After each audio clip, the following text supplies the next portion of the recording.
This week on the Gary House podcast, I have got a good friend of mine, Mrs. Holly Stables, speaking with me. Or we've already spoken, to be honest. I'm not going to pull the wool over your eyes. Holly won't need too much of an introduction for the majority of you, especially in the running world or indeed the podcasting world. But let's have a look at some of her PBs. And I'm taking these off her Instagram bio. I'm not some complete stalker. Her 5k PB is 16 minutes, 10k 34 minutes, half marathon 74 minutes, marathon 2 hours 37. And she's also won a bronze medal at the Commonwealth Games and represented GB multiple times. That doesn't even begin to scratch the surface of her ultra running career, where I know she's won multiple races and set multiple course records across all kinds of distances, all kinds of terrain, which some of those I've managed to share with. A lot of the time she runs off into the distance from me too. She was also one of the podcasters, one of the presenters of Marathon Talk for many years, which was obviously probably the OG of running podcasts, and she's been on pretty much every other running podcast in the UK I can think of. But I wanted to get her on because she is a great friend of mine, both offline and online, and we speak about lots of things and we have some great laughs. But I wanted to dig a bit deeper into her role as the Asics Frontrunner manager for the UK, which I haven't heard her speak about too much before on the podcast because everyone wants to know about her running career, and rightly so. So if you want to know more about her running, I would suggest one of the other podcasts, maybe. But we talk about training, life in general, and of course her role as the Asics Frontrunner manager for the UK, what she enjoys, what she doesn't enjoy so much about the role, and some good tips in case you're wanting to apply next year. So hopefully you enjoy our conversation. Holly is a great guest as always, so thank you, Holly, for coming on. Thanks for all the feedback so far on the show. Keep that coming. Comments on YouTube, ratings on your podcast or my Instagram. And here is Mrs. Holly Stables. Holly Stables, welcome to the Gary House podcast. How are you doing today? I'm doing all right. Good. How are you doing? Yeah, very good, very good. I'm in a newly darkened room, actually. I've just put a load of bin bags up on the windows. So we've gone... Nice, your neighbours must get a bit of a wrong idea about you. Well, I think they're quite happy if I put bin bags on my windows. I've been starting these podcasts with one question and one question only, and I want to know, why haven't you stopped running yet? Just to kick us off. I'll be honest, it's because I've sold the cars, so I can only get around by running. So until I get another car, I'll keep on running. How long have you... Is that a fair enough answer? Yeah, it is actually, yeah. It's more of a... Yeah, some people have taken it very seriously and some of us have been stumped with it. But rather than say, why did you start running, I've been using, why haven't you stopped yet? If I'm giving you an honest answer, obviously I did sell the car, but we got a van, so that's pretty cool. But yeah, in terms of why haven't I stopped running, do you know what? It's something I ask myself daily when I get up in the morning. I would happily stop running, but there's some horrible thing inside me that that I have to go running. And I honestly, I've over the last couple of weeks, I've had a real bit of a loss of my running mojo, which I do get, but not very often, where I just can't there's nothing inspiring about going out running. And for that, I always need a change of scenery. Mm-hmm. And so that's really important to me. But I think I am totally like everyone else. Some days I don't want to go out running, but it's almost like I have to go out running. Also, because I'm old, if I stop for any period of time, I just find it really hard to start up again. It's like I'm an engine where the oil needs to keep being moving, in the joints. If I stop, then I seize up and something happens bad. When was the last time you had like a period where you couldn't run? Because I've known you for, a number of years now, and you're very consistent with training and everything now. But when was the last time that you had an extended period where you couldn't run for whatever reason? Okay, so the last time where I couldn't run, so I was stopped, was the last time I had a stress fracture. And that was just before UTMB, which was 2018.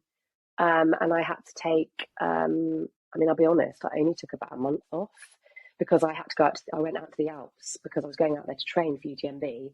So I had to cross train while I was out there and hike. But I had, probably about 4 to 6 weeks off running. But I've had much longer periods off because of big injuries, and they've pretty much all been stress fractures or actual proper clean breaks. So yeah, that was the last time I took any sort of time off, unless it was after a big race. So I have actually been, I was going to say lucky, but no, I've made big changes, so that didn't happen. And that's something of the way I'm going to have to continue training. And we can talk about that later on now if you want. You got slower. Yeah. All right, thanks. Yeah. I mean, that is like you say, you've been lucky, but like I know how you train and everything now, so it's not. You're right. It's not luck at all. We will always pick up little injuries and stuff that might keep us out for a few days, but like you say, stress factors is a culmination, isn't it? And yeah, it's good that you can almost look back at that and think quite positively that hopefully won't happen again, I'm guessing. Yeah, I mean, I think that was my 7th fracture, which is not a badge of honor that I wear, in a good way. It's something that I happily talk about, because obviously throughout my career I was getting fractures all the time, or actual breaks. I mean, I actually broke my foot completely. I broke my heel completely. And that was all because of the way I trained and the way I looked after myself. And, it took me a long time to learn that running constantly without doing any sort of strength training and not eating enough, running on roads and wearing stupid, like, thin shoes, I think it's, it's crazy that I thought that, after I'd have a fracture, I would get over it and then I would almost continue in the same way. And it wasn't until that last time where I just thought, I just can't continue like this. It's heartbreaking. And if you get a fracture every year, every 2 year, 2 a year, that's almost half your year out, because not only have you got to take time out, it takes you a while to get back to where you were, because no matter how hard you cross train, it's not running related. So it's so sad that it took me that long to really realize. And then when I did, it took me a long time to actually realize the benefits of what I was doing. I mean, I think it's a lot, for a lot of endurance runners, that we want to see results really quickly. And I wasn't seeing results really quickly by lifting, but after so many months, this was months, and after 6 months and a year, that's when I saw the really big changes. And genuinely, touch wood, I've not had anything since then, which is amazing. And my bone density improved significantly. When you were, so now, because I know you do the strength training, I know you eat really well, I know you train really well, but if you're like me, you will still get you might get a bit of foot pain, or I've got an old Achilles injury, so that might start to be a little bit niggly. Do you start to almost worry that it's going down that line, or do you have to like, sometimes I'll sit down and go, actually, no, I don't think it is going to end up in that old injury, because I know how to manage it. It is just a bit of age coming in, and the fact that I've trained hard for X amount of years. Yeah, I mean, there is that age, isn't it? So yeah, no, I definitely think that every time I get a niggle, I do think, no, because all my niggles were always bone related. And the first thing I would always do is I would go and get an MRI scan. I know it's costly. I don't have private medical insurance, but I would go and pay for an MRI because I needed to know there and then. Most of the time, it would be you've got stress fracture, and you'd be like, great, okay, I know what to do here. But I actually had a bit of but I'll be honest, I haven't actually had any niggles as such. I maybe have had some tightness, my back feels a bit tight, blah, blah, blah, but then I just back off. I do a bit of again, I don't have massage, I don't do anything like that. I have physio when I need it, but that's it. But when I had a bit of a foot thing, and it was probably about a month before the arc, and I thought, because I've broken my foot a couple of times, I was like, is this what I think it is? I went through all the things in my head of, what it could be, what it couldn't be. So I paid for an MRI scan, and it came back that I had a slight Morton's neuroma, which I've had for a long time, and it just flared up a little bit. So for me, I was like, great, I know what to do here, and it is something I have to manage. But apart from that, no, I mean, because I just haven't had that many niggles since 2018. I haven't had that. But yeah, the thought process will come in. Those thoughts will come in, the dark thoughts. You know, I'm going to have to take time off. I'm going to have to cross train. But I'm okay with that. Back in the day, I really wasn't okay with that. It was like the be all and end all. It was like, if I have to cross train for 12 weeks again, I'm going to lose it, but I will do it. Yeah. Whereas now I'm much more relaxed, you know, about cross training. I'll cross train, I'll take some days off. Whereas before, I would be in the gym twice a day, smashing it out on the spin bike or in the pool aqua jogging. Just took over my life, and it was just more time consuming than running. Yeah. Now, the last kind of longer term injury I had, and it was after that Dragon's Back, say 6 weeks. I knew it was going to be 6 weeks before I could run, and I was on the Zwift, on the bike in the garage, and like you say, I was kind of doing 3-4 hour rides, but I didn't need to do that because I wouldn't be out exercising that much so soon after the Dragon's Back anyway. But it was just, I get caught kind of thinking, well, I'm going to have to keep fit on this bike, not really enjoying it, and then something just switched. I was like, right, I'm just going to do an hour, and it was and it was much more enjoyable. Yeah, It is weird. Like when I've got the choice of cross training, I'm much happier doing it, especially these days. Whereas if it's forced upon me, I hate it. That kind of thing. Yeah, no, I'm exactly the same. And also, like walking to the gym, it's like, oh, can I be asked to do that? Whereas, you know, before I was massively motivated because a lot of the time I had like big competitions or big races I had to do. So it's like, okay, I do need to train this hard. Well, within reason. Now, I'm just a bit kinder to myself, I think. I think I'm like, do you know what? I'm really tired today, so I'm just not going to run, or I'm not going to go and do that cross training session, that stair climb. I'm not going to do it because, you know, I'm not, you know, what am I training? You know, what's this for? I want to do it because I want to do it, and because I'm happy. And that's what I was saying about with the Mojo recently. I just haven't felt that motivated to go out to do any really long runs as well. I did a 17 miler the other day, and it felt like it went on and on and on and on. And I thought, how on earth did I run the arc? But that was the arc, and I've done that. That was great. But the 17 mile the other day was just like pulling teeth. And it was so slow. It was just awful. But you have those days, don't you? Those longer runs that are further out from any kind of race that you're doing, I always think are a bit harder to mentally because, yeah, it's not close enough to the race to think this is making a, this is a truly specific training session. But it is, you go out and you do it, and you might even be exactly the same amount, like time as it would if you're feeling great, like time wise. It's just, yeah, it's just sometimes you do feel like that. And on your but then I guess, go on. Sorry, no, I mean, I think the other thing is, well, you have to think about like why are you going out and doing these long runs? I mean, a long run doesn't have to be 17, 20 miles. Back in the day, it was 20 miles on a Sunday, a staple. That's what we always did. But it'd be a pretty quick pace.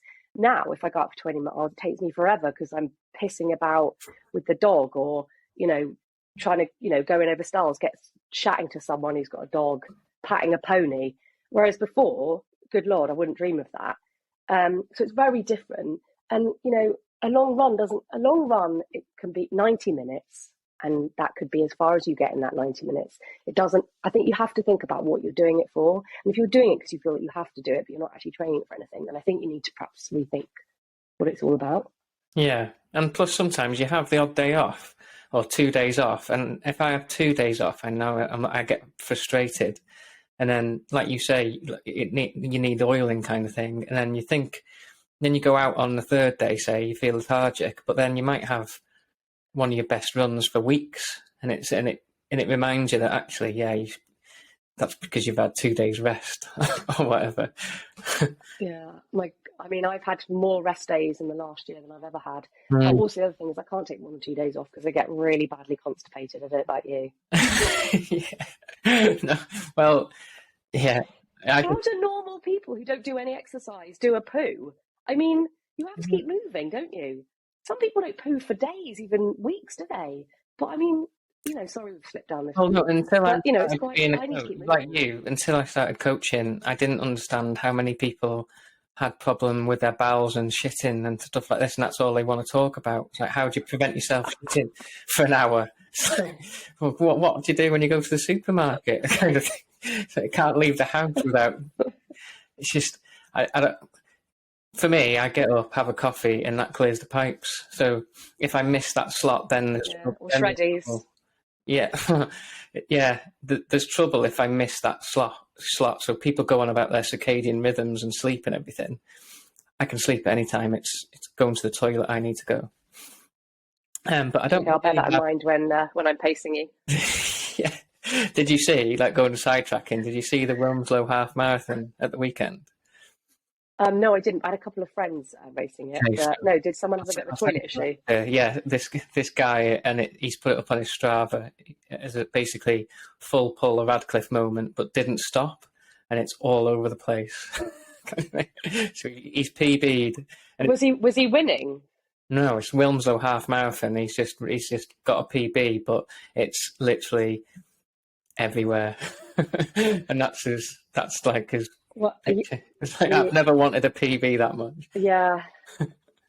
Yeah, No, I was going to say, I think you'd have to be, I think I can understand why Radcliffe did it when you've got maybe like half a yeah, million on at stake. But apart from that, no. I mean, I did have a bit of an issue when I did just dropping that in that, one of the Commonwealth Games. But my teammate who I was running with, she had a bit of an issue as well. And it was a lapped course. So we had to keep running past her shit, which was pretty gross. And she'd had a lot of beat it. This is when the beat it shots were yeah, around. yeah. I mean, I'm sure some people still take it, but I never took it because, again, it can cause havoc with you, especially when you're running in India and you've had it combined with lentils and stuff. And I think that was part of the problem. But anyway, yeah, that's a side story for another day, maybe. Yeah, yeah. It's funny you get into coaching, and then next thing you know, that's it. You either talk about food, or yeah, people shitting everywhere. Yeah, going on to coaching, because I know, hopefully, fingers crossed, we're going to drag Pete, your better half, onto another podcast, and I want to talk about coaching and strength work in that podcast, and I'm going to drag him on out of wherever he is. Well, he did say that he doesn't do podcasts. I think he's done one and he hated it. And so he said the only one he would do would be yours. So you are very honoured. He hasn't done it yet, though, mind you, but he said he would. Good. That'll be a good one. So we'll leave yeah, maybe we'll pick up the shit talk with Pete. He's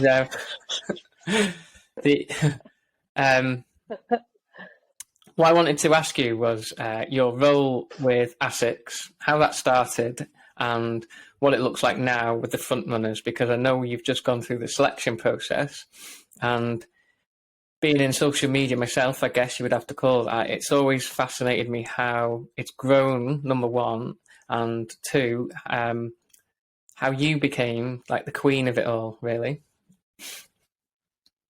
I'm not sure about queen. I'm probably witch. They probably call me witch. So my journey with Asics, you can say either way, started in 2013 actually, because I was actually 10 years. I don't know, that's gone. Before that, I was a sponsored athlete with Saucony or Saucony, again, I don't know how you say it. So I was with them for maybe a couple of years, and my relationship with them ended mainly because I just couldn't wear their shoes at the time. Bearing in mind, this is like 2012, so it's quite a while ago. And I was actually in Mallorca training for Comrades, because had Comrades that summer. That was my first ultra. So I was in Mallorca training there. I love training in Mallorca. It's fantastic for road running and trail. Obviously, then I never ran trail. And so when I was there, my friend Simon Freeman rang me. I don't know if you know him. He's he set up like the Wind and Freestack and stuff. Right, he's a good friend of mine. Anyway, he rang me to say, I don't suppose you are free like in the next 2 days, because there's an opportunity in Chamonix to go out there and do some work with Asics. They're doing this record attempt where they're putting two teams together, like of pro trail runners and then pro or semi-pro athletes from different types of sports. And they're going to, on the longest day of the year, to run around Mont Blanc, so UTMB route, within daylight hours. So I can't remember what that is, 13 hours something, on a stage thing. So it's continuous. And the guy, Tim Don, the triathlete, who was an Asics ambassador at the time, had to pull out. and so they knew that I wasn't with Saucony anymore. So he contacted me and said, "Do you think you should go out?" And I was like, "Well, oh God, I've never ran on a trail like that. I've done cross country, but that was it." And so I was like, "Okay, I'll do it," because I just thought, why not? So I went out to Chamonix, and it was all an amazing trip. I ended up running the leg from, if anyone knows it, from Notre Dame de la Gorge up to Col de Bonhomme. So it's basically just up and over like ice and stuff. So I was totally out of my comfort zone. And so from there, I had an amazing weekend. And from there, my relationship with Asics started. And they said, would you like to be an athlete for Asics? And I was like, okay, that'd be great. And Asics was my first shoes I ever wore, actually, when I first started, like a lot of people.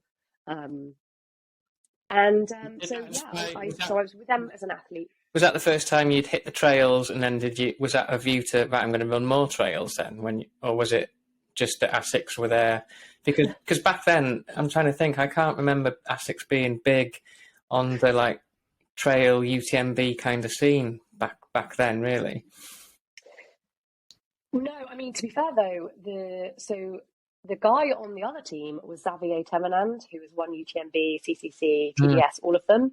I mean, that was the weird thing. Like Xavi was like one of the best trail runners, and he was Asics, which was, yeah. And I'll be honest, the trail stuff was pretty crap, and it was for quite a number of years actually. So I'm just trying to think. I think that was no. So the year before, no, was it the same year? I can't remember. I'd been to Nepal, so I'd done my first sort of trail expedition. But that was the only thing. But I've not really done any long trail races or anything, because it wasn't until after Comrades that I did Ultravassen, which was a 90k trail race in Sweden, which was Asics as well. Um, and So yeah, I mean, that was my first experience. Like, my first experience going to the Alps. I'd never been to Chamonix. I'd never done anything like that. And of course, if you've never been anywhere like that and you turn up there, it's like, whoa, this is amazing. But also slightly terrifying, because I'd never ran on stuff like that. I'd never done a race where you start at the bottom of a mountain and run to the top of it through rivers and over sort of glaciers and stuff. That was, yeah, not my thing really. But yeah, no, I did fall in love with it, but it was still it was out of my comfort zone, especially descending. Luckily I didn't have to descend in that section. I just had to go up. So yeah, that's where I started. And then I was a sponsored athlete, seeded athlete. So I wasn't paid, but I got kit. But I got, at the time, you get bonuses for races you do. And this is back in the day where it was all about editorial. So if you were in Athletics Weekly, you'd get paid for that. If you were in like the local papers, you got paid for it, because I did Brighton Marathon and I came second, and there was like a picture of me. So in Asics, where you get paid for that. So I mean, I wasn't exactly going off and paying off my mortgage. I was actually working for England Athletics at the time as well.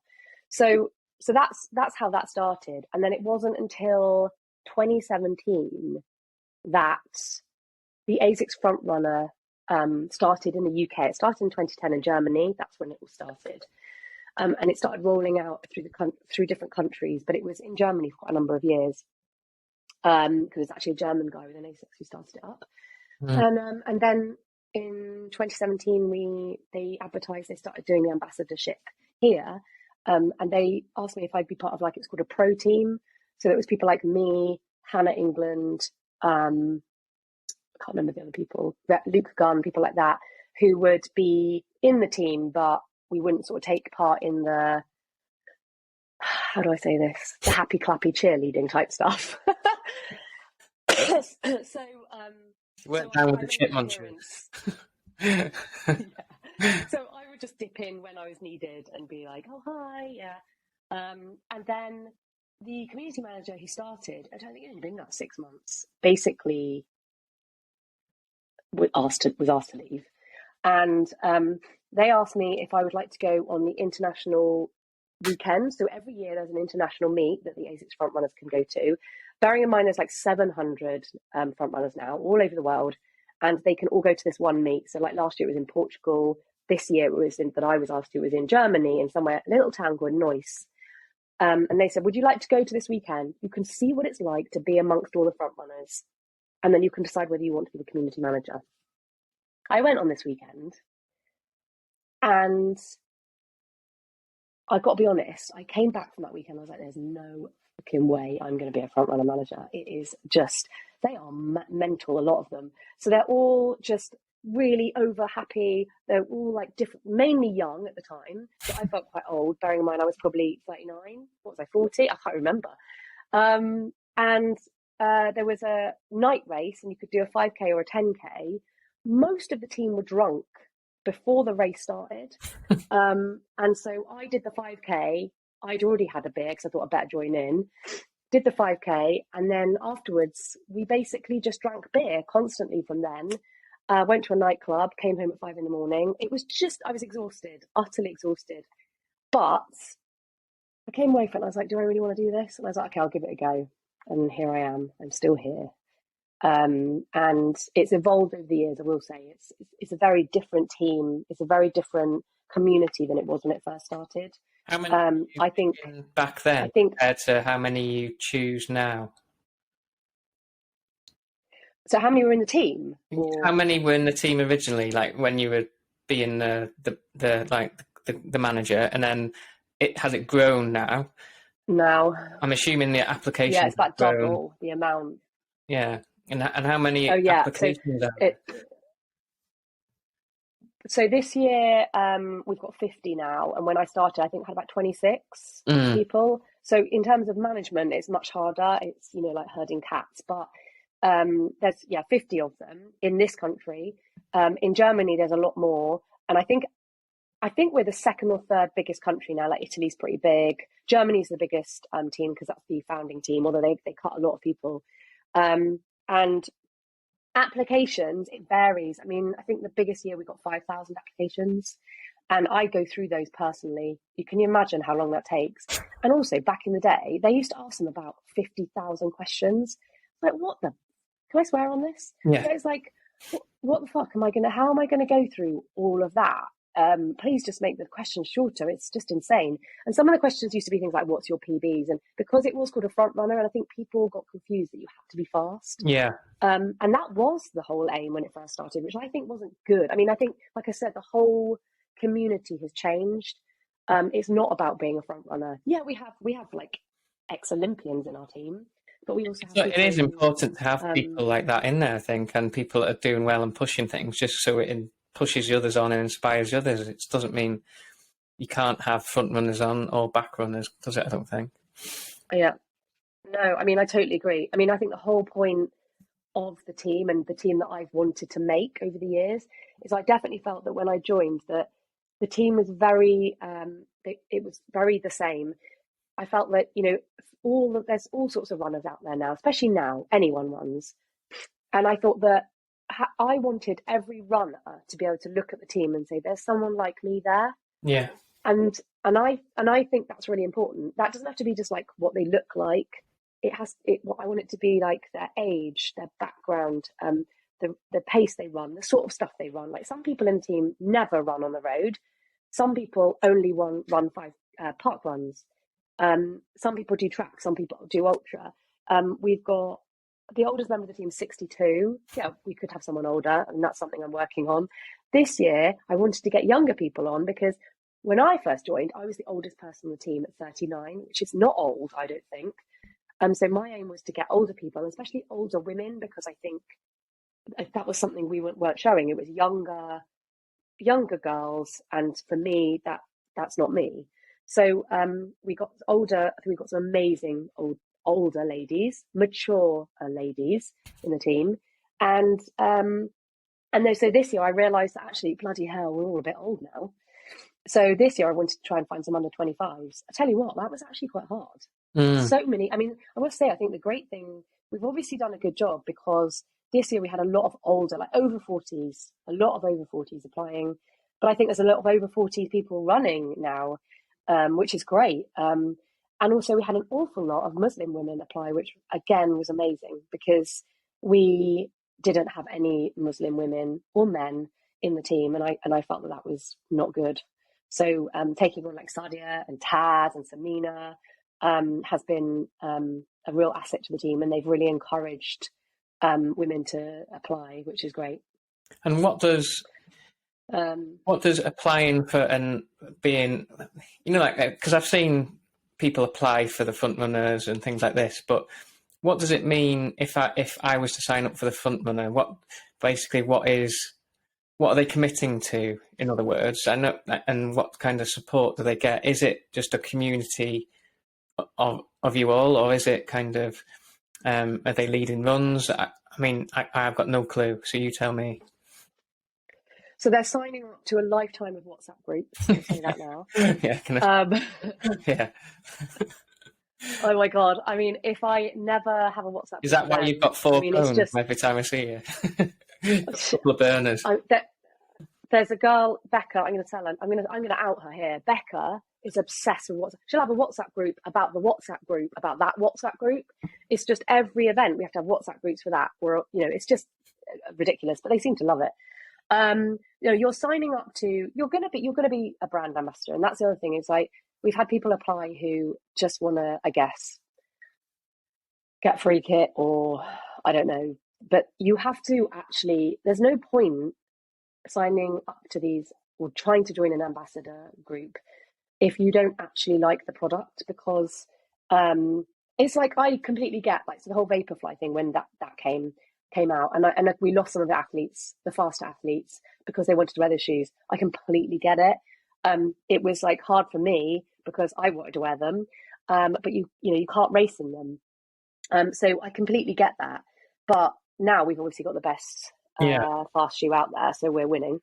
But you need to be able to actually like to wear the product because you are going to be exclusive to the brand. When you join, you get loads of kit, you get loads of shoes. Honestly, by the end of the year, you'll be sick to death of the kit. You get race bibs for all the Asics races globally. We've just signed with Ultra X actually in the UK, which is great. So they get to do those races, which saves you a few pennies, doesn't it? Yeah. We have meets every year, which is great. So obviously we've got one coming up. This is all paid for, and you come to the meets. You'll get to listen to me waffle on for a bit, and then we produce. I bet they can't wait for this weekend. About to apply, and then yeah, exactly. The content, it's all about producing content as well. So we get loads of photos, we make reels, we get videos. That's the other thing I think has changed over Asics, which I think is amazing. I think it's great compared to other brands from what I can see. So Asics, the EMEA, will use Asics Frontrunners for their campaigns, for their shoe launches, for their a lot of their you'll go into a store and you could see you'll see a Frontrunner in the store as a picture. They've gone away from using sports models, totally unrelatable people. They do use obviously pro athletes, Asics pro athletes, but I'll be honest, they're using more and more of the Frontrunners because they're the people that are like us. And I love that. I think it's really good. I think that's a great thing that Asics are doing. So all of the Super Blast campaign that just came out had Sadia from our team. Who'd have thought that you'd have had a Muslim woman wearing a hijab running in Super Blast through the streets of London, and it's cool. So stuff like that. Or Jamie was the face of the Frontrunner campaign this year, and Jamie is a Blade Runner. So I think that Asics do a really good job in that respect, and the Frontrunners get to be involved. They get so many opportunities to we've got one of our Frontrunners at the moment in Japan, and she's doing some trail shoots on Mount Fuji. She joined the team last year. She never expected that to happen. We've had Sian just come back from Italy. She just did an amazing event out there. So they all get opportunities to take part in this. And like I said, it is a community, and people can put as much into that as they like or as little. We have some people who are so invested in Asics Frontrunner, it's terrifying. And then we have others who just sit on the sidelines a little bit and go dip in and out. And I completely understand that as well. So it's, and they're not forced to do anything like some people might believe. I mean, I don't go around forcing them to do things. And they sign up for a year. And for a year, is that right? No. Or is it just ongoing? Indefinitely. Yeah. There's not. we don't do, you don't have to re-sign every year. They have to sign an ambassador's agreement, which is yearly. Well, it's actually, I say it's yearly, it's actually ongoing. So they only leave unless I boot them off, and they'd have to do something pretty bad. Or it just comes to a natural end. Like they want to run. Like we lost an athlete to be we've managed to. Grace has gone on to be like a seeded athlete, which is great. So that makes me happy. And then other people, Harry's just moved to New Zealand and he's decided he wants to stay there. Well, that's great. But he'll be working with Asics New Zealand. So it goes. We've got people who've been in the team since 2017. Dear God, I wish they weren't here, but they're still there. Is that Pete? Don't listen. Oh yeah, Pete joined in. I can't remember. 2018, actually. He's been here quite a long time. Yeah, I mean, he does need to move on. He doesn't do much. What demographic were you trying to fill when you signed him up? I was looking for a running lump. No, I mean, Pete was. I mean, it was always about stories. We always wanted a story as well, like someone who had something interesting. Right? So Sian, who's transgender, Sian, I knew when she was Simon. And then she contacted me and we raced against each other and said, hi, you probably don't remember me. And that was an amazing story. And Sian is happy to tell her story to anyone who'll listen, which is like gold dust. And, her story is amazing. And Pete's story was amazing. The fact that he was a power lifter who started ultra running. And, you don't see many 110 kilo guys as he was at the time he did the Runner, which was 80 something miles. I mean, he was just inside the cutoff. Don't tell him that. But he did it. So it's stories like that, isn't it? And it's and those are the things that we found hard this year. We didn't have many stories as such. We had a lot of people applying who just like running, which was great. Yeah. And the last couple of years we sort of have a story. It's sort of quite a theme. So I think last year, I think it was maybe because of COVID or something, it was all about children and families on their applications, which was fine. And then the year before, it was always about food. Plates of food. When you go on someone's Instagram and it's just plates of food, it's like, oh my God, what? Or it's just pictures of how far they ran on Strava or their watch. Like, it just tells me nothing about you. What's the weirdest application you think you've had without dropping anyone in it? The loads. We've had some funny ones. I mean, we had one a couple of years ago, which I thought was bloody funny. This guy applied and said, I can't remember exactly what he said, but he said he wanted to have breakfast with Pete in the morning. I was like, fair dues, but he wasn't interested in anything else. I was like, you probably just want to slip into his DMs about that. Yeah. Yeah. Okay. So you've got 50 of them. Yeah, I think it's really good. Like, obviously, I don't know too much about it, but just with social media now, Instagram especially, either someone will follow me or speak to me and I think, oh, they look interesting. And quite often it's like, oh, they're a front runner kind of thing. And like you say, you can quite quickly see their story because of the way that they use their social media. It's not just a picture of a shoe or leg, every single photo or whatever. So yeah, I'm assuming that is you and the team doing quite a good job, I guess. Because I imagine it can be quite hard because you're on social media, but you're also the Asics Frontrunner, like top picker, for want of a better word. And so I'm assuming a lot of the time people are applying and things like this, and it can be quite difficult, or people hump maybe because they think that they should, or they're getting overlooked when it's just a genuine process, isn't it? And it is, although it is a choice, but it's not. It's just fun at the end of the day, isn't it? It's not something to get too angry about, I don't think. Yeah. Yeah. No, I mean, genuinely, we have in the past had some proper trolling afterwards. And, I do always think, I want to say, like, good, we've had 5,000 applications and I've got like 5 places. Some of you are not going to get in. I'm really sorry. And I do try and give people feedback afterwards, although it's really hard when you have like thousands of people asking for feedback. It's just, look, I'll say this now, like I'll say every year we do have a different sort of criteria they're looking for. So this year it was young under 25s. Yeah. And I did say that actually in some of my stories. And then other years we were like, we need to look for older people, we need to look for trail runners, or we need to look for people based in like locations as well. We might be really sparse in locations. So it's got nothing personally. And then what I'll quite often do, so I have a long short list. So this year I had about 14 people on it. And every year, most likely that person on that shortlist, if they apply again, quite often gets in. So Alana, who got in this year, has applied every year since applications, and she's been on my Yeah. shortlist several times. Because of the criteria, she hasn't got in. She got in this year. I think Dion had applied. This was his third or fourth year. So I say to people, don't give up, and also don't get shitty if you don't get in, because it's some of the people as well who've been really gracious as well, and good about it, because it is really hard for me. And I will say, it's not just me putting people in. I will get together the people I think that are great. Then I present them to the central team, who are the European team, and then they say, or the UK team, they'll say, oh, actually, that person we think we prefer, or that person. So, it's not just down to me. So I don't want it to be a big witch hunt about me. But so it is hard. Yeah, so it is hard to please everyone. And I hope I do a good job. I think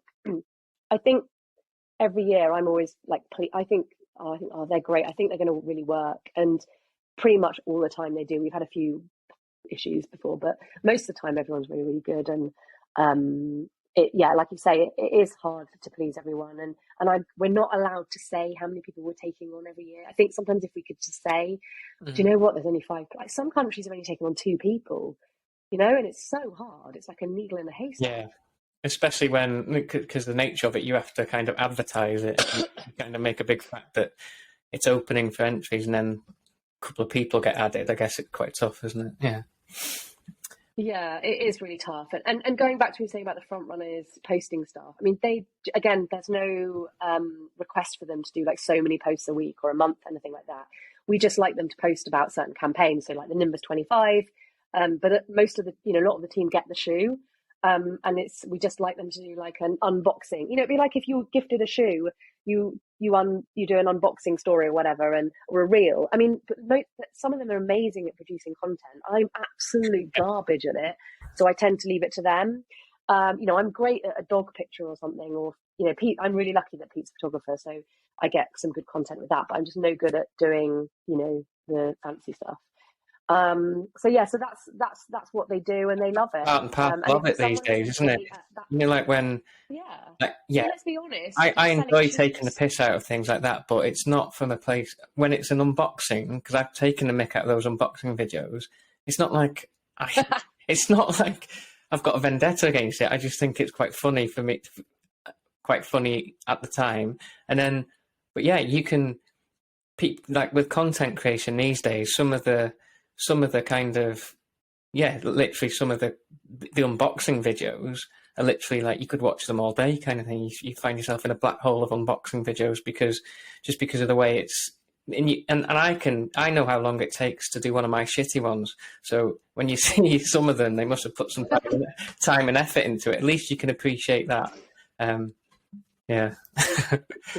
I mean, some of the team are just so good at it, and I just think, wow, how did you do that? And then some of them are just hilarious at it, but they've tried to be serious, and that's the best. Those are the best ones, you know. Like we have Karen, who is a mature member of the team. I love Karen. Running Like a Wrinkly is her Instagram handle, but she does loads of amazing content. But some of her stuff is hilarious. I mean, she does stuff like, so she sent us, I'm sure she won't mind me saying, but it is really funny. She lives in the New Forest, so she does a lot of stuff like in the woods. And she has done quite a few times where she's set up her camera and she's been running along and stuff. And then she sent us one the other day where she'd forgotten where her camera was, her phone. And so she's just like running up and down, like looking, and then it's just brilliant. And then she finally finds it. It's like 10 minutes of footage of her trying to panic and running around and, hiding behind trees and stuff. And it's supposed to be serious, but it's bloody funny. So stuff like that, I think, is gold. I also think once you're invested in, say you're with Asics as a frontrunner or whatever, and you're creating content, I think you can be as creative with it and as like full on with it as you want, because like you're signed up to them really then, aren't you? It's not like you're you're not having a different brand every week kind of thing. That doesn't sit as well with me. If it's all Asics and you can be any shape, size, kind of ability as a runner, if you're an Asics frontrunner or one of the other teams or whatever, an ambassador for anyone, I just think you should be at least like invested in that brand for the amount of time that they're supporting you, really. Yeah, and I can tell in the team the ones who aren't really that invested. I mean, genuinely, I would say probably 90% of the team spend all of their spare money on Asics stuff, extra stuff. I mean, they get a discount code, which is a big discount code, but they'll constantly be buying on the WhatsApp groups, a whole like WhatsApp group on what they bought today.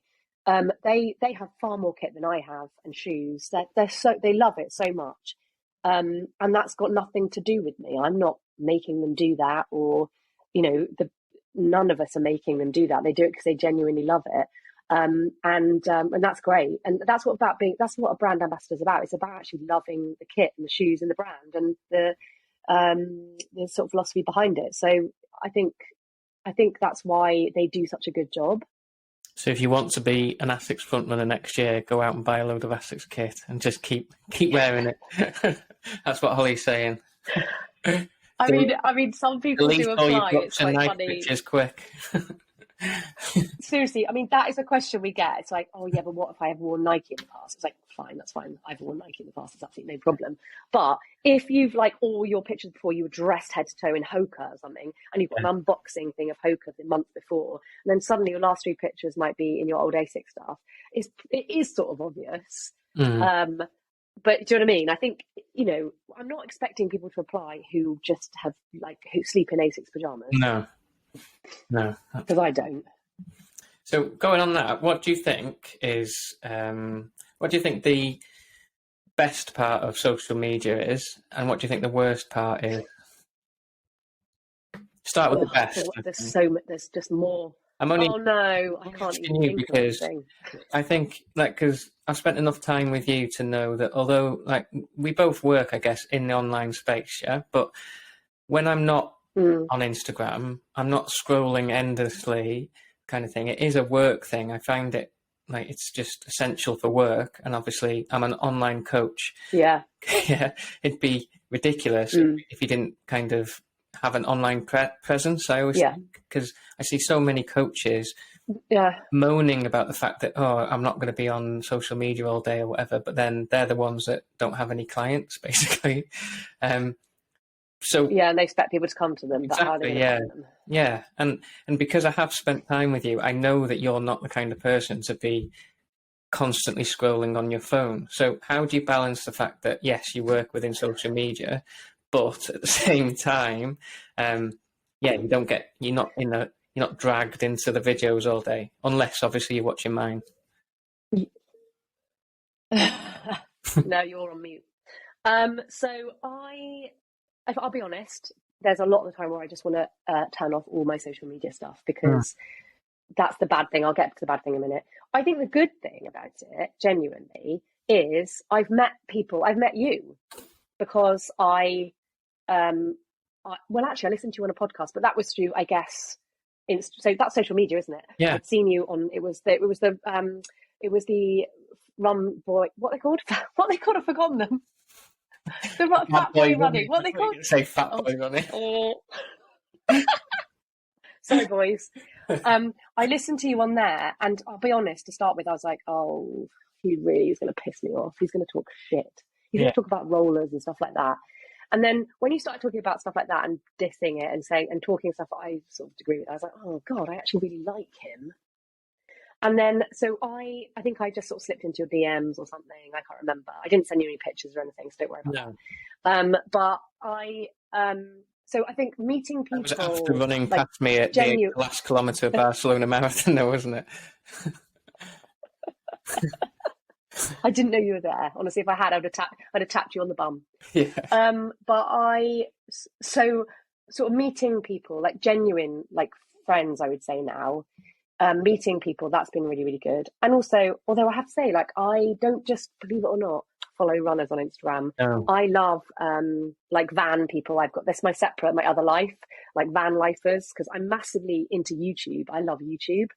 And I have a sort of almost like a little group of community friends that I've got to know through that, who people who live in vans. So I don't really watch running stuff. So for that, it's made me open up to a different sort of community. So that's the good thing. And obviously, like you say, for me, it's part of my work. not that I really advertise for online coaching, because we don't really have many online coaching clients because we don't really want them. But definitely our business for our e-guides. God, I'm not selling myself, am I? E-guides, etc., and programs. Yes, we use Instagram. That's the only form of advertising we do. So those are the good sides of it, I think. And also just seeing people accomplish great things. I think that's great, genuinely, if that's what they're doing. But you choose. But then obviously I the say bad to side people of in my it, own group, yeah, ultimately you choose.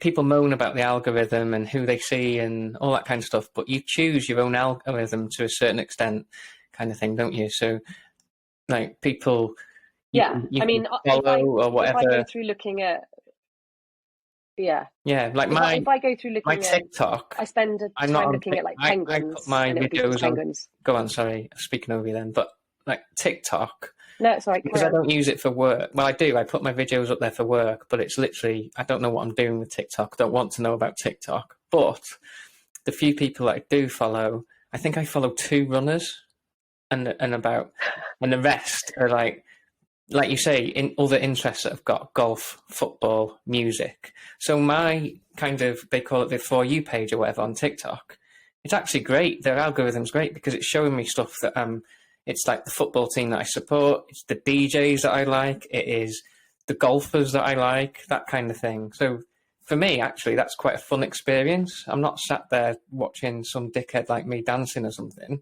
It's Yeah, literally just built around my interests, a bit like you're saying with YouTube. The same as like my YouTube is on the telly, and you log in, it's my profile, and it's just suggesting the things that I actually like.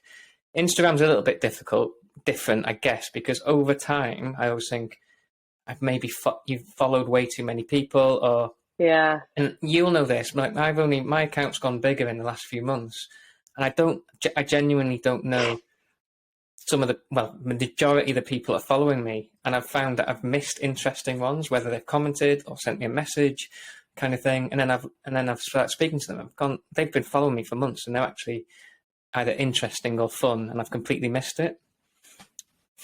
yeah. Well, I mean, obviously, most of yours are bots, so they're not really any people anyway, are they? But It did cost me $99 for those followers. wow, 99. I could have given you a cheaper deal. There's much cheaper deals out there.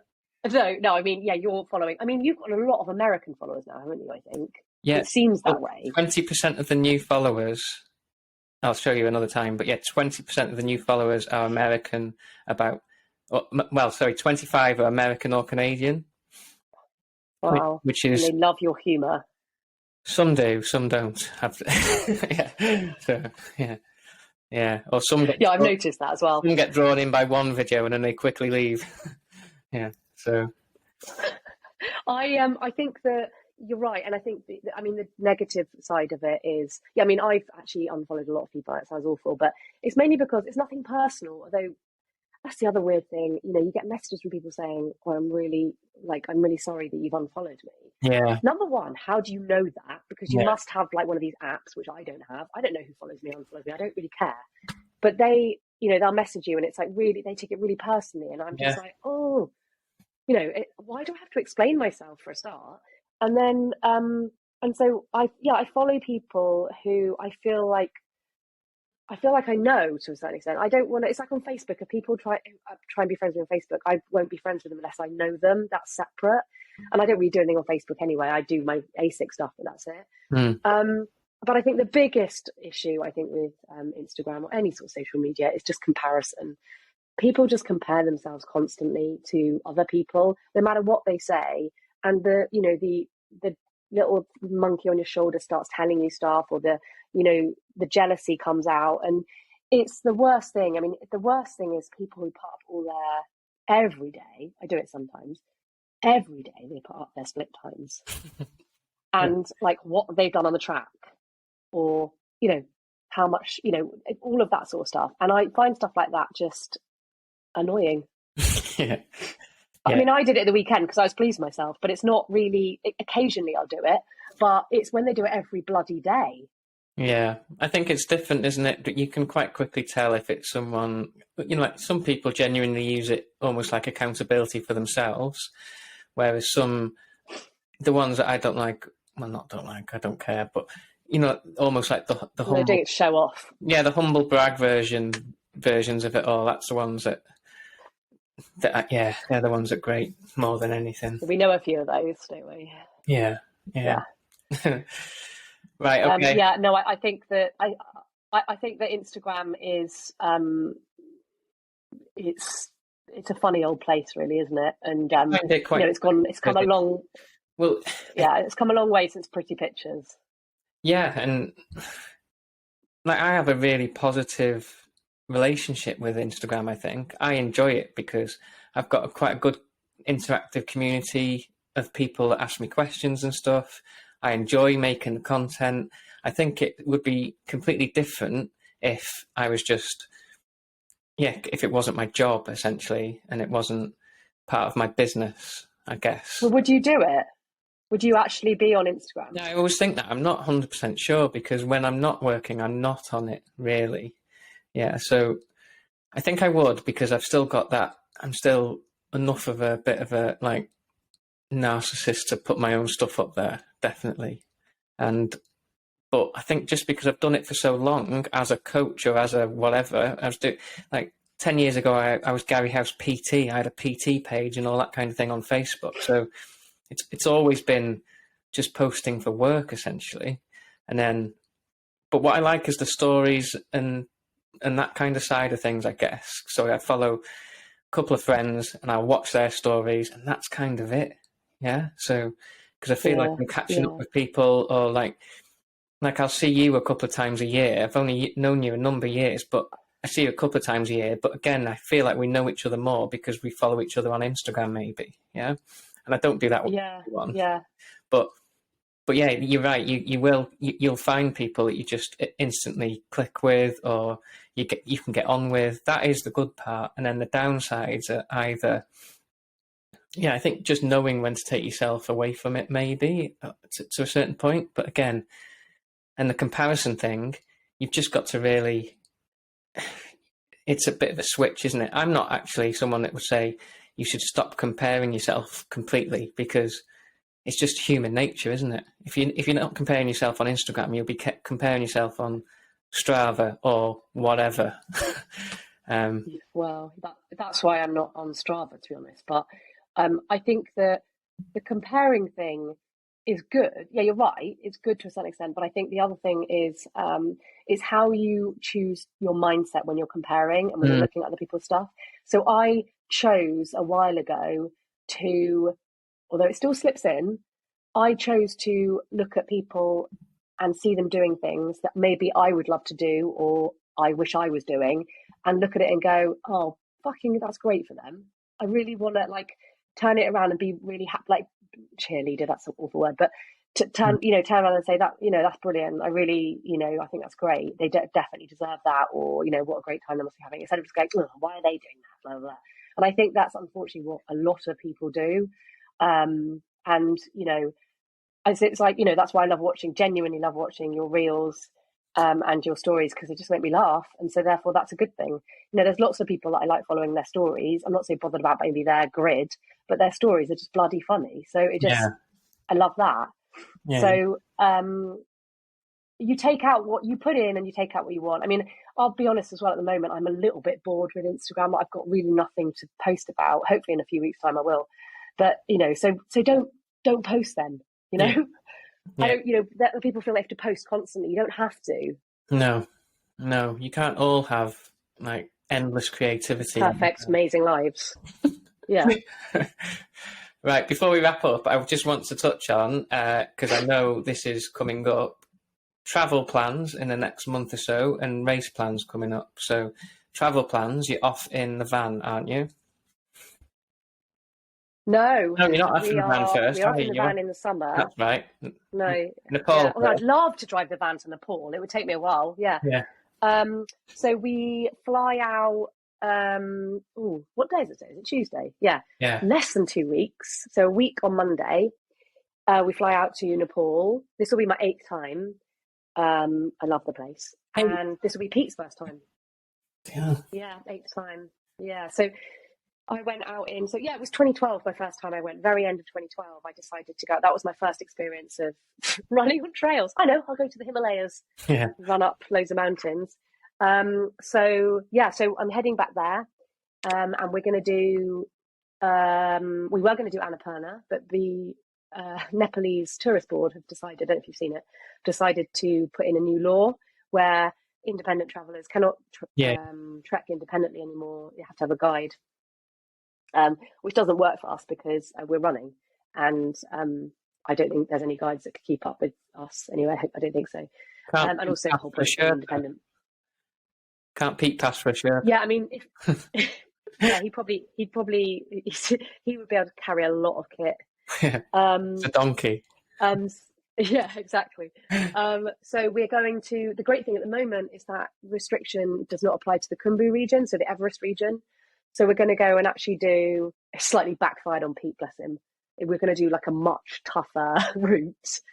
It's called the Three Passes, which is something I've always wanted to do. It's part of Everest route, which I've done, but you go over the Three Passes. So it's 3 passes that are over 5,300 meters. The highest one's 5,500. So it'll be interesting to see. I mean, who knows what's going to happen for Pete because he's never been to that altitude before. But we're going to take it pretty slow. We've got nearly 3 weeks, so we're doing that. Then we come back. If you never thought about doing, those trips on YouTube, seeing as you love YouTube, and what you mean, videoing it? Yeah. Well, it's funny you should say that because he's just got a gimbal because he started doing some filming for the bodybuilders in our gym, which is pretty cool for a company. So he started doing some stuff for them. So he is doing some videography, but the thing is, it's carrying it all. So we wouldn't be able to run. I mean, if we just wouldn't be able to run with that camera. That's the biggest. He's taking the camera. We're going to have to leave it in Kathmandu, which is really gutting because honestly, the scenes there, as you can imagine, are just insane. And again, YouTube has been amazing because I've been just putting in 3 passes and I can basically see the whole route from people who have done the route. Yeah. In fact, Amelia Boone, I don't know if you know Amelia Boone. Yeah. Her boyfriend, Ryan Doozer, he is an amazing, he has amazing YouTubes, and he did the whole 3 passes and videoed it, and it was amazing. And so that's been so useful, you know? Yeah, have a look at that. He's done some great trips. So we're going to do that. We'll have our phones, so there'll be a few shitty photos. Yeah. And then we fly back in, and then literally like a week later, this could be a really bad idea, but or it could be amazing. Yeah. We do the UTS 50 altitude count. So actually, that's what I'm doing at the moment, training wise, because I think a lot of people are asking, like, what am I doing? I've done a whole marathon block of training. Yeah. So like some quite long, hard stuff.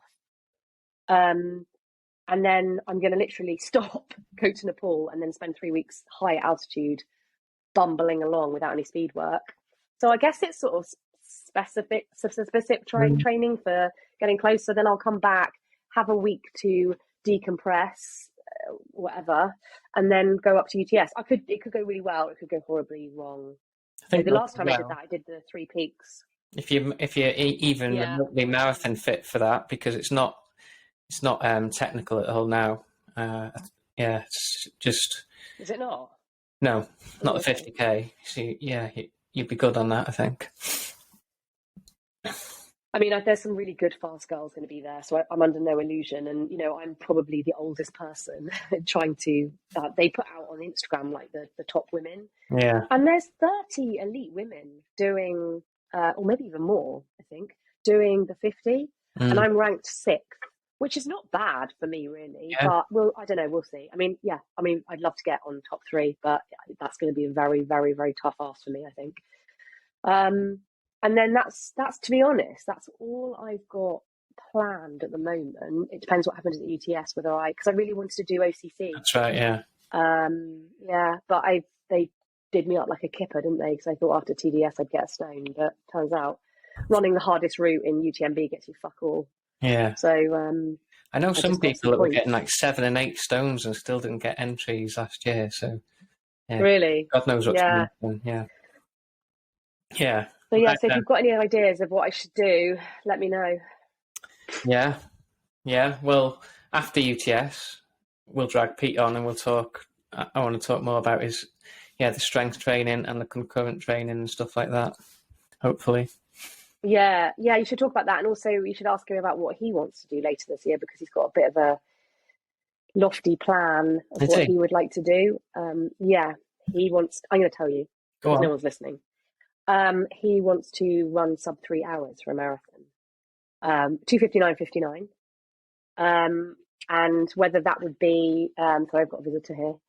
Whether that would be, he's like a person. Whether that would be this year, he's cleaning his balls now. This year or next year, but For those just listening, he ran like I think it's 3:30 Pete. something. Oh yeah, sorry, it's the dog. So we'll see if he can do it or not. Where's he going to go for that? Did you say? We haven't decided yet. We're looking at races because I looked at Valencia, but I thought, do you know what? I don't want. It's all a bit. Valencia's all a bit big and could be a bit too much, you know. But there's actually, if anyone wants to message me, but I found a few that we need at the end of the year. We need it as late as possible. We need all the time we can get. I was actually looking at San Sebastian, if you know anything about that. I know San Sebastian. It's a great place, great tapas. And it's really flat. When's that? It's just whether the weather will be all right. It's November, end of November. There's also Nice. Yeah. There's one in December. Actually, there's Pisa, which I've done, but that's December. Yeah. There's Pisa in December, which is really flat. Yeah. But yeah, so we'll just sort of decide. And also, I want one where we can enter a bit later. Like whole Valencia is really expensive. Yeah. Do you know what I mean? It's like a whole thing. And I'd rather, I think, if we're going to go for it, do something a little bit more, maybe lower key. So I think that's probably what we'll do. I don't know. I presume I'm probably going to be pacing in, so we'll see. I did Malta, and I've only done 4 marathons. I did Malta, and that has a long downhill section. So. I was going to say isn't that net downhill? I thought. I think it is. It's a very weird race because there's lots of downhill, but there's lots of short uphills, and even towards the end, you're going over like like motorway overpasses and stuff, which they obviously bridges don't register on a profile, but when you're 24 miles in, you're like, oh fucking hell. Yeah. That's going to really like mess with your energy systems as well, isn't it? It's probably not so good. And even at sub 3 hours, it'll be on his own as well. It's just not that enjoyable. Yeah. No, I think there's plenty of options. We'll have a look, but we definitely need. There's lots sort of around October, but that's going to be too early, I think. So I think if we can find something late November, it's all about weather, isn't it? But then April races are going to be they're getting too hot now, and September races are really hot. So, and he hates the heat. I mean, he is basically 90% Viking. So, if we can do it sort of in Iceland, he'd prefer that. Yeah. So we'll see. Good. Right, I will let you go and attend to the hound then, I think. Yeah, it's Walkie's time, he's giving me the eye.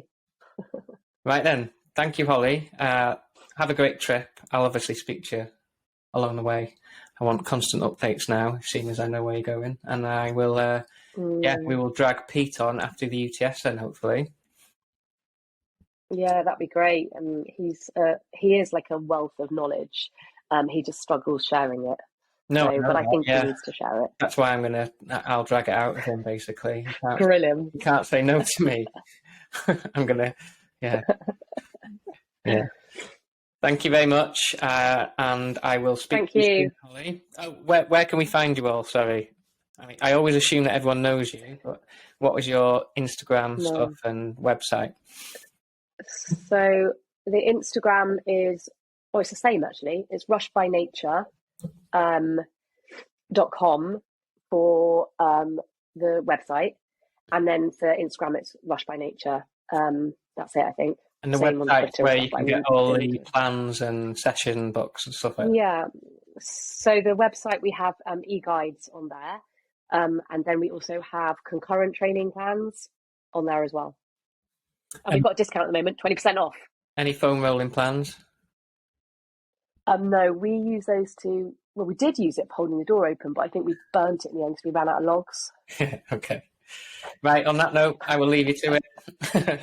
Don't forget to start. Lovely to see you. Get your DMs in early for the Frontrunners next year. Start messaging Holly now, I reckon. No. Okay, bye-bye, everyone. Thanks, Gary.